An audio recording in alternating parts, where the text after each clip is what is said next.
Magandang araw, ako si Brent Martinez at ang napili kong paksa para sa videong ito ay isang sikat na destinasyon na makikita sa Tondo, Manila.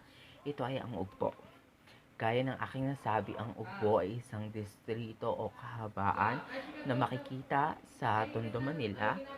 Ito ay isang kahabaan o distrito na puno ng mga pagkain. Kadalasan mga pagkain ay ang naiaalok sa lugar na ito. At bukod doon, marami na rin ang umusbong at mga nagbenta ng kung ano-anong mga gamit sa ugpo.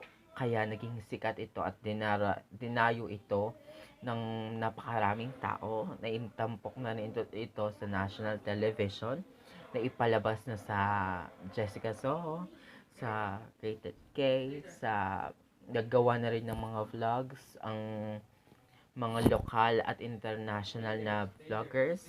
May mga foreigners na pumunta sa Pilipinas para ma-experience ang ugpo.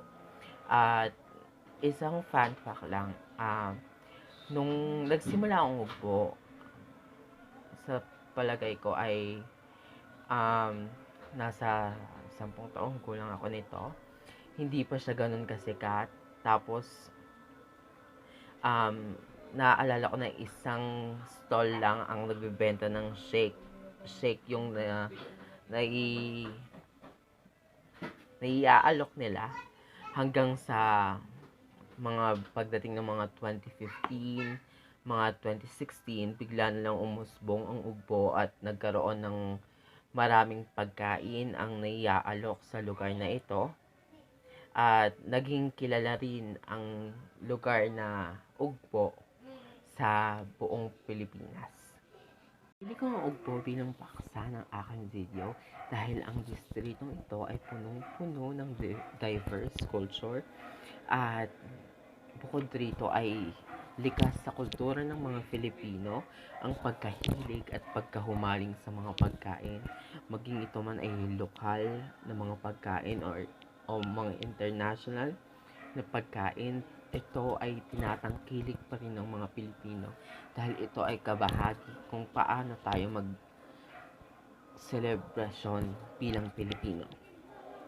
Lalo pat ang distrito na ito ay napaka-diverse ng culture dahil ang mga pagkain na naitampok at naiaalok dito ay naghango sa mga bansang katulad ng Korea, meron ding mga nagmula sa Japan, sa India, sa mga European countries at karamihan ay mga sariling atin, mga pagkain na magbuhat sa Pilipinas. Kaya nagresulta ito sa pag-usbong ng mga bilihin sa distrito ito. Napakalaki ng inisbong at pinagbago ng lugar na ito magbuhat ng nagkaroon ng mga iba't ibang pagkain, klase ng pagkain na iaalok sa distritong ito. Panigurado ako na sa bahaging ito ng video ay halata ang pagkasabik at pagtangkili ko rin sa distritong ito.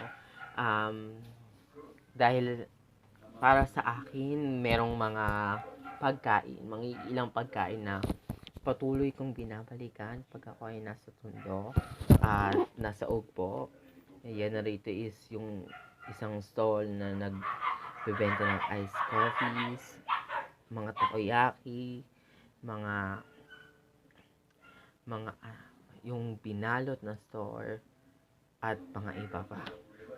Kaya nasasabi ko na sobrang diverse ng culture na mayroon sa distrito ng Ugbo dahil sa mga iba't ibang pagkain naghango sa iba't ibang lugar, maging local or international man yan, na nagdulot sa transformasyon at sa pagiging progresibong ng lugar na ito. Ipakita ko sa video na ito kung gaano ka-diverse ang culture na mayroon sa Ugbo District. Ito ang naging rason kung bakit napili ko ang lugar na ito upang maging paksa ng aking video. At sa hinaharap, sana maging posible na lahat tayo or ma-experience natin ang ganda at ang kultura na pwedeng maibahagi at maibigay sa atin ng upo. At sa mga susunod na larawan o video na makikita nyo, ito ay ang mga naging experience ko at mga ginawa ko ng mga panahong ako ay nasa upo. Thank you.